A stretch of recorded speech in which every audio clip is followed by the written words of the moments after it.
अभी हम जो स्केच बनाने वाले हैं वो एक रेक्टेंगल के आकार में है और इसे आप फ्री हैंड भी बना सकते हैं। मैं थोड़ा सा फिक्स एरिया लेना चाहती हूँ, इसलिए मैं स्केल का यूज़ कर रही हूँ। आप चाहें तो आप भी ले सकते हैं, इससे कोई फ़र्क नहीं पड़ता कि आप स्केल का यूज़ करें या फ्री हैंड यूज़ करें। It's totally up to you. ये रहा हमारा एरिया और इसके अंदर हमें डिज़ाइन करना है।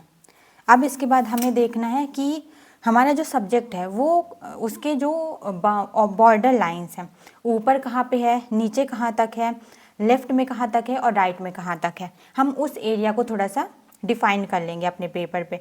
तो ये अगर हम अपने पेपर को इस तरह से डिवाइड कर लें 4 पार्ट्स में, तो ये तकरीबन यहाँ पर सिर आ रहा है। ये जगह ऊपर की छुटी हुई है, खाली है। नीचे यहाँ तक आ रहा है, यहाँ पे तकरीबन बस थोड़ा सा ही एरिया बचा हुआ है। और यहाँ से ये कुछ ऐसा जा रहा है, यहाँ तक टेढ़ा पूरा।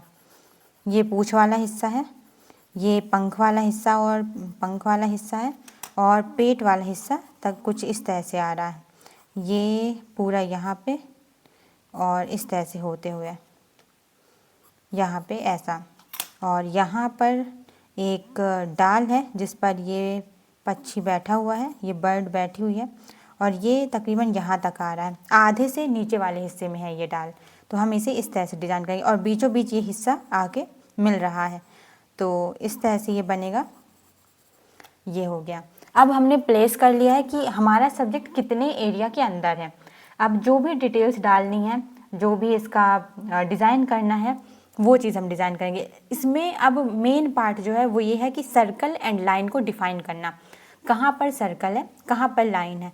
तो हेड वाला हिस्सा सर्कल जैसा है तो वो हो जाएगा। पेट वाला हिस्सा सर्कल जैसा है।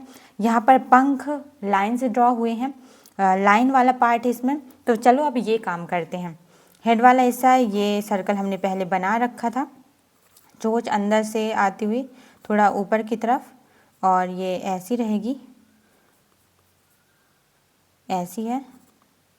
एंड ये हिस्सा, फिर यहाँ पर लाइन है, ये लाइन वाला हिस्सा, ये पेट वाला हिस्सा, ये सर्कल तो है ही है। यहाँ पे लाइन है, यहाँ पे पंख वाला हिस्सा, एक कर्व है यहाँ पे, सेम यहाँ पे लाइन है, पंख को ड्रॉ किया गया है यहाँ पर। एंड ये यहाँ तक आता है, सेम ये नीचे तक जा रहा है ये हिस्सा। तो लाइन को हम थोड़ा सा और बढ़ा देंगे और पास में कर देंगे। यहाँ पे कर्व है। बहुत ज़्यादा डिटेल्स नहीं देनी, बस समझते जाना और प्लेस करते जाना है चीज़ों को। और ये चीज़ ये ऐसा आएगा, ये यहाँ पे एक ट्रायंगल टाइप का हिस्सा है, ये ऐसा चोंच वाला हिस्सा इस तरह से है। फ्लफ़ी होती हैं बर्ड्स मोस्टली, तो उस चीज़ का ध्यान रखते हुए कर्व्स को रखना है। ये यहाँ तक जा रहा है और यहाँ पर अगेन एक छोटा सा कर्व है, उसे डिज़ाइन करना है। ये कर्व है, ये एक कर्व है, यहाँ पे ट्रायंगल टाइप हिस्सा है और कर्व। थोड़ा सा हेल्दी लग सकती है बर्ड, और एक्स्ट्रा जो लाइंस हैं उन्हें हम इरेज करेंगे, सिंपल रखेंगे। बहुत ज़्यादा आपको एकदम बारीकी से एक एक चीज़ नाप कर बनाने की ज़रूरत नहीं है। आप उसे ऑब्ज़र्व करिए। ऑब्ज़र्वेशन में फ्री हैंड में कितना आप पकड़ पा रहे हैं उस चीज़ को, कितना समझ पा रहे हैं, ये चीज़ बहुत ज़रूरी है। इससे आपको एक अपना भी पता चल जाता है, अपनी भी ऑब्ज़र्वेशन हो जाती है कि मेरी सब्जेक्ट पे, मेरी आइज़ पे और ऑब्ज़र्वेशन पे कितनी पकड़ है, मैं कितना समझ पा रही हूँ या समझ पा रहा हूँ सब्जेक्ट को। इसमें अब और डिटेल्स देंगे। यहाँ पर ये वाला हिस्सा है, चोंच तक आता हुआ। यहाँ पर आईज़ है, यहाँ पर एक आई है, एंड ये तकरीबन ऐसा है। दिस वन, ये इस तरह से है, यहाँ तक आ रहा है।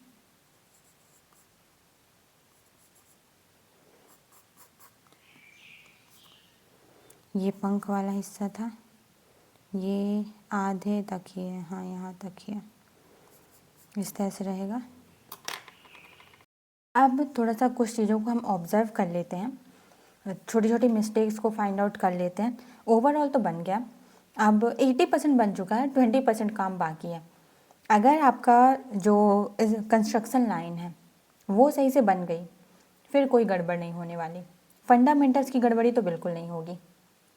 And this is the best part, यहाँ पे आप जितना सुधार करना चाहें आसानी से कर सकते हैं, क्योंकि एक बार कंस्ट्रक्शन लाइन ड्रॉ होने के बाद आपने कलरिंग कर दी, शेडिंग कर दी, उसके बाद आप अगर कोई गलती हुई है उसे आपको इरेज करना, छिपाना बहुत ज़्यादा मुश्किल हो जाएगा, और उसे ठीक करना भी बहुत ज़्यादा मुश्किल हो जाएगा, बहुत लेंदी प्रोसेस हो जाएगी। तो जितना ऑब्ज़र्व करना है, जितना सुधार करना है, यहाँ पे कर लो इस सिचुएशन पे, है ना। ये मत सोचना कि बाद में कलर करते टाइम मैं ठीक कर लूँगा या कर लूँगी, नहीं होता, वो फंडामेंटल इशू बना ही रहता है। तो हम कुछ डिटेल्स देंगे, वैसे भी हम लोग फ्री हैंड की यहाँ पे प्रैक्टिस कर रहे हैं, तो बहुत ज़्यादा डिटेल्स नहीं देने वाली मैं, सिर्फ हल्का सा एक लास्ट टचअप करने वाले हैं, वो चीज़ कर लेते हैं, और थोड़ा सा जो एक्स्ट्रा लाइंस हैं उन्हें इरेज कर लेते हैं। यहाँ पे पूरी तरह से कर्व नहीं, एक ओवल टाइप का बना हुआ है, तो इस चीज़ का ध्यान रखते हुए हम यहाँ पे इस कर्व को थोड़ा सा बड़ा करेंगे, कुछ इस तरह से हल्का से यहाँ पे बेंड होता हुआ ये ऐसा आएगा, और फिर उसके बाद थोड़ा स्ट्रेट जाएगा तकरीबन यहाँ तक, और फिर उसके बाद ये यहाँ पे अलग सा आता हुआ हिस्सा दिखता है।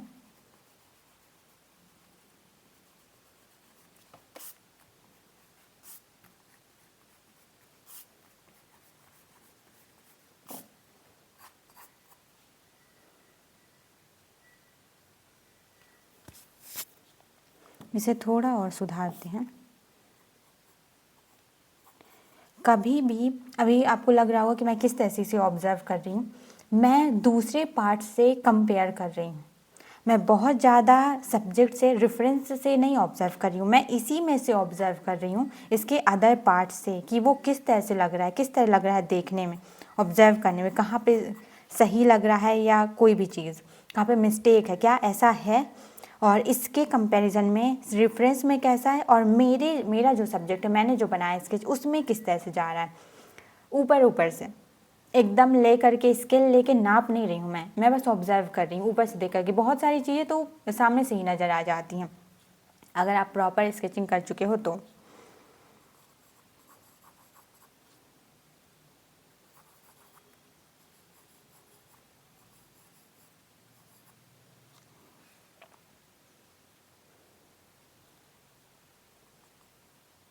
ये कॉर्नर तक आता हुआ हिस्सा इस तरह से, यहाँ पे एक कर्व हो जाएगा, ये नीचे की तरफ है,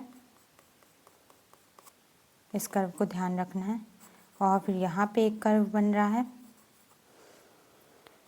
फिर उसके बाद ये थोड़ा और पास में जाएगा, है तो ऐसा हल्का टेढ़ा है,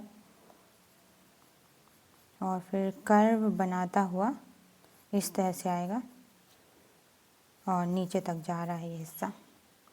ये पंख वाला हिस्सा है, इस तरह से ड्रॉ कर देते हैं। यहाँ पे लाइंस हैं प्रॉपर, ये यहाँ पे मिलता हुआ हिस्सा,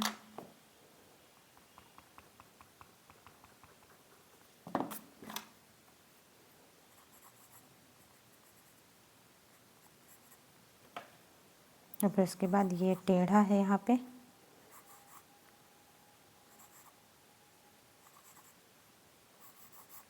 हल्के कर्व के साथ यहाँ पर ये मिल रहा है,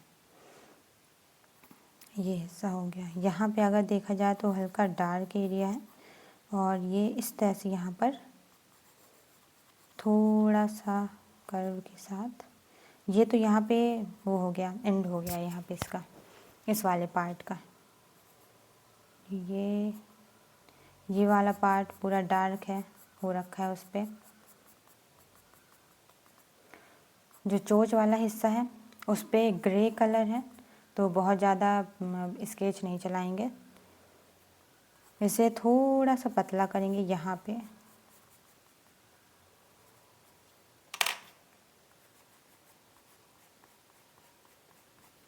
अभी फ्री हैंड के लिए इतना काफ़ी है, पर्याप्त है। डन।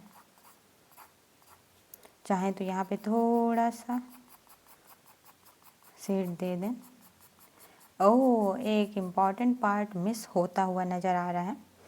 यहाँ पर इसके पैर हैं, ये, और ये टेढ़े जाते हुए यहाँ पे थोड़ा सा ऐसे, बाकी ज़्यादा तो नहीं नज़र आ रहे हैं। ये ठीक है, इतना सही है। डन।